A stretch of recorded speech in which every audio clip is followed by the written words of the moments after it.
Hi ನಮಸ್ತೆ, ಆಹಾರ ಬುತ್ತಿಗೆ ಸ್ವಾಗತ. ಇವತ್ತು ರಾಜ್ಮಾ ಬೀನ್ಸ್ದು ನಾನು ಪಲ್ಯ ಮಾಡಿ ತೋರಿಸ್ತೀನಿ ಬನ್ನಿ. ಈ ರಾಜ್ಮಾ ಬೀನ್ಸ್ ಪಲ್ಯ ಹೇಗೆ ಮಾಡೋದಂತ ನೋಡ್ಕೊಂಬರೋಣ. ಇದು ತುಂಬ ಗಟ್ಟಿ ಇರುತ್ತೆ, ಬೇಕಾದ್ರೆ ರಾತ್ರಿ ಎಲ್ಲ ನೆನೆ ಇಡ್ಬೋದು. ನಿಮ್ಗೆ ರಾತ್ರಿ ನೆನೆಗೆ ಟೈಮ್ ಇಲ್ಲ ಅಂದರೆ ಬೆಳಗ್ಗೆ ಎದ್ದು ಒಂದು ಸ್ವಲ್ಪ ಬಿಸಿ ನೀರು ಕಾಯಿಸಿ ಒಂದು 3-4 ಅವರು ನೀವು ನೆನೆ ಇಡ್ಬೋದು. ಇವಾಗ ನಾನು ಈ ಬಟ್ಟಲೇ ಒಂದು ಬಟ್ಲು ನಾನು ನೆನೆಗೆ ಇಟ್ಕೊಂಡಿದ್ದೆ ನೋಡಿ. ಒಂದು 4 ಅವರ್ ಆಯಿತು ನಾನು ಬಿಸಿನೀರಲ್ಲಿ ನಾನು ನೆನೆಸಿದ್ದೀನಿ. ಒಂದು ಬಟ್ಲು ಬೀನ್ಸು ಇಷ್ಟೊಂದು ಆಗಿದೆ. ಇದನ್ನು ಇವಾಗ ಚೆನ್ನಾಗಿ ತೊಳೆದ್ಬಿಟ್ಟು ನಾವು ಕುಕ್ಕರ್ಗೆ ಹಾಕಿ ಒಂದು 4-5 ವಿಸಿಲು ಇದನ್ನು ಹೊಡೆಸ್ಬೇಕು. ಹೊಡೆಸಿದ ನಂತರನೇ ನಾವು ಇದನ್ನು ಪಲ್ಯ ಮಾಡಬೇಕು. ಇವಾಗ ಒಂದು ಕುಕ್ಕರ್ ತೊಗೊಳ್ಳೋಣ ನೋಡಿ. ಒಂದು ಕುಕ್ಕರ್ ತೊಗೊಂಡ್ಬಿಟ್ಟು ಅದರಲ್ಲಿ ನಾನು ಇವಾಗ ಇದನ್ನು ತೊಳೆದಿರೋದು ಬೀನ್ಸು ಹಾಕ್ಕೊತಾ ಇದ್ದೇನೆ. ಹಾಕ್ಬಿಟ್ಟು ಒಂದು ಅರ್ಧ ಚಮಚಷ್ಟು ನೀರು ಹಾಕಿ ಒಂದು 4-5 ವಿಸಿಲು ಇದನ್ನು ಹೊಡೆಸ್ಬೇಕು. 4-5 ಅಂತೂ ಹೊಡೆಸ್ಬೇಕು ಇದನ್ನು. ಇವಾಗ ಒಂದು ಚಂಬು ನೀರು ಹಾಕೋಣ. ನೀರು ಹಾಕಿಬಿಟ್ಟು ನಾವು ಇನ್ನೊಂದು ಅರ್ಧ ಚಮಚ ನೀರು ಹಾಕಿಬಿಟ್ಟು ನಾನು 5 ವಿಸಿಲು ಹೊಡೆಸ್ಕೊಂಬರ್ತೀನಿ ಬನ್ನಿ. ನೋಡಿ ಎಷ್ಟು ಚೆನ್ನಾಗಿ ಬೆಂದಿದೆ ಅಂತ. ಸೂಪರಾಗಿರುತ್ತೆ ಇದು. ಬೀನ್ಸ್ ಅಂದರೆ ಸೂಪರಾಗಿರುತ್ತೆ. ರಾಜ್ಮಾ ಅಂತ ಇದಕ್ಕೆ ಕರೆಯೋದು. ಇವಾಗ ಸುಮ್ಮನೆ ನಾವು ಒಂದು ಒಗ್ಗರಣೆ ಹಾಕಿ ಚೆನ್ನಾಗಿ ಫ್ರೈ ಮಾಡಿಬಿಟ್ಟು ಇದನ್ನು ಹಾಕಿಬಿಟ್ರೆ ಸಾಕು, ಸೂಪರಾಗಿರೋ ಪಲ್ಯ ಆಗುತ್ತೆ. ನೋಡಿ ಇವಾಗ ಒಂದು ಬಾಣಲೆ ಇಟ್ಕೋಬೇಕು. ಬಾಣಲೆ ಇಟ್ಕೊಂಡ್ಬಿಟ್ಟು ನಾವು ಒಂದು 2-3 ಸ್ಪೂನು ನಾವು ಎಣ್ಣೆ ಹಾಕ್ಕೊಳ್ಳೋಣ. ಎಣ್ಣೆ ಹಾಕ್ಕೊಂಬಿಟ್ಟು ನಾವು ಸೂಪರಾಗಿರೋದು ಒಂದು ಬೀನ್ಸೋದು ಪಲ್ಯನೋ ಗೊಜ್ಜು ನೀವು ಯಾವ ಥರ ಆದರೂ ನೀವು ಮಾಡ್ಕೋಬೋದು. ನಿಮ್ಗೆ ಸ್ವಲ್ಪ ಗಟ್ಟಿ ಬೇಕಾದ್ರೆ ಆ ಥರ ಗಟ್ಟಿನೂ ಮಾಡ್ಕೋಬೋದು, ಪಲ್ಯ ಥರ ಆದ್ರೆ ಪಲ್ಯನೂ ಮಾಡ್ಕೋಬೋದು. ನಾನಿವಾಗ ಒಂಥರ ಗೊಜ್ಜು ಟೈಪ್ ಮಾಡಿ ತೋರಿಸ್ತೀನಿ ಬನ್ನಿ. ಇವಾಗ 1 ಸ್ಪೂನ್ ಆಗೋಷ್ಟು ಸಾಸಿವೆ, 1 ಸ್ಪೂನ್ ಆಗೋಷ್ಟು ಜೀರಿಗೆ, ಒಂದೇ ಒಂದು ಈರುಳ್ಳಿ ಕಟ್ ಮಾಡ್ಕೊಂಡಿದ್ದು ದಪ್ಪ ಇರೋದು. ನೀವು ಬೇಕಾದ್ರೆ ಜಾಸ್ತಿ ಬೇಕಾದ್ರೆ ಇನ್ನೂ ಜಾಸ್ತಿ ನೀವು ಹಾಕ್ಕೋಬೋದು. ನೋಡಿ ಒಂದೇ ಒಂದು ದಪ್ಪನ್ನು ತೊಗೊಂಡಿದ್ದೀನಿ. ಚಿಕ್ಕದಿದ್ದರೆ 2 ಕಟ್ ಮಾಡ್ಕೊಳ್ಳಿ. ಇದು ಚೆನ್ನಾಗಿ ಸ್ವಲ್ಪ ಫ್ರೈ ಆಗಲಿ.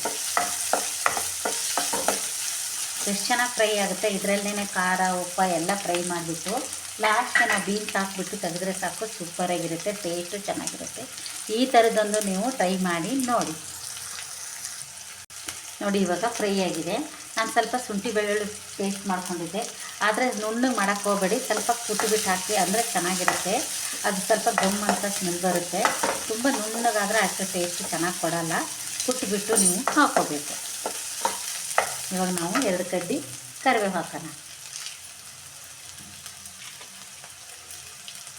ಕರಿಬೇವು ಹಾಕಿಬಿಟ್ಟು ಶುಂಠಿ ಬೆಳ್ಳುಳ್ಳಿ ಈರುಳ್ಳಿ ಫ್ರೈ ಆದ ನಂತರ ನಾನು ಒಂದೇ ಒಂದು ದಪ್ಪ ಟೊಮಟ ನೀವು 2 ಆದರೂ ಹಾಕ್ಕೋಬೋದು. ನಾನು 1 ಟೊಮಟ ದಪ್ಪ ಇರೋದು ನಾನು ರುಬ್ಕೊಂಬಂದಿದ್ದೀನಿ. ಯಾಕಂದರೆ ಇದನ್ನು ರುಬ್ಬಿಟ್ಟೆ ಹಾಕಿ ಚೆನ್ನಾಗಿರುತ್ತೆ, ಟೇಸ್ಟು ಸಖತ್ತಾಗಿರುತ್ತೆ. ಈ ಥರ ರುಬ್ಕೊಂಡು ಹಾಕಿದ್ರೆ ಪಲ್ಯ ಮಾತ್ರ ಸೂಪರಾಗಿರುತ್ತೆ. ಇವಾಗ ಇದನ್ನು ನಾನು ಟೊಮೊಟೊ ಹಾಕ್ತೀನಿ.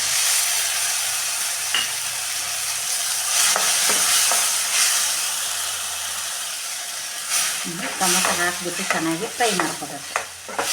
ಸ್ವಲ್ಪ ಫ್ರೈ ಆಗಲಿ, ಟೊಮೊಟೊದು ಹಸಿ ವಾಸನೆ ಹೋಗಬೇಕು. ಇವಾಗ ಸ್ವಲ್ಪ ನಾವು ಅದರಲ್ಲಿ ಉಪ್ಪು ಹಾಕೋಣ. ಉಪ್ಪು ಹಾಕಿದರೆ ಬೇಗ ಇದು ನುಣ್ಣಗಾಗುತ್ತೆ.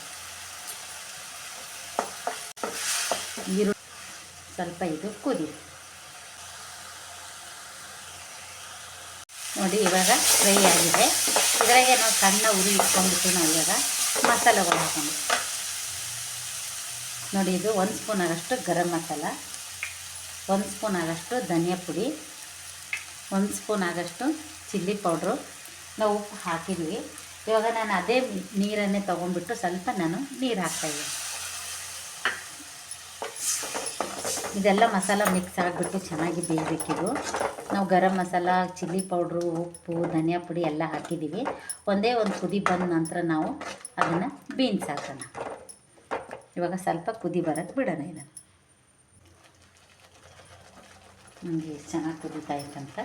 ಕುದ ನಂತರ ನಾವು ಬೀನ್ಸ್ ಹಾಕಿಬಿಟ್ಟು ನಾವು ಬೇಕಾದ್ರೆ ನೀವು ಪಲ್ಯ ಥರ ಆದರೂ ಮಾಡ್ಕೋಬೋದು, ಗೊಜ್ಜು ಟೈಪ್ ಆದರೂ ಮಾಡ್ಕೋಬೋದು, ಸಾಂಬಾರಾದರೂ ಮಾಡ್ಕೋಬೋದು. ನೋಡಿ ಇದು ಚೆನ್ನಾಗಿ ಸ್ವಲ್ಪ ಕುದೀಲಿ. ನೋಡಿ ಇವಾಗ ಚೆನ್ನಾಗಿ ಕುದ್ದಿದೆ ಇದು.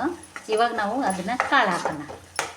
ಬೇಯಿಸ್ಕೊಂಬಂದಿದ್ದೀವಲ್ಲ ನಾವು ಬೀನ್ಸು, ಈ ಥರ ಹಾಕಿಬಿಟ್ಟು ನಾವು ಇದನ್ನು ಸ್ವಲ್ಪ ಒಂದೇ ಒಂದು ನಿಮಿಷ ಒಂದು ಕುದಿ ಬಂದರೆ ಸಾಕು, ಸೂಪರಾಗಿರುತ್ತೆ. ಹಾಕ್ಬಿಟ್ಟು ಇವಾಗ ನಾನು ನೀರು ಹಾಕಲ್ಲ, ಯಾಕಂದ್ರೆ ನೀರು ಫಸ್ಟ್ ಇಷ್ಟೇ ಸಾಕು ಅಂತ ನಾನು ಪಲ್ಯ ಟೈಪ್ ಮಾಡ್ತಾಯಿದ್ದೀನಿ. ನೀವು ಬೇಕಾದ್ರೆ ಗೊಜ್ಜು ಟೈಪು ಮಾಡ್ಕೋಬೋದು. ಇವಾಗ ಇದು ಸ್ವಲ್ಪ ಮುಚ್ಚಳ ಮುಚ್ಚಿ ಕುದಿಯಕ್ಕೆ ಬಿಡೋಣ.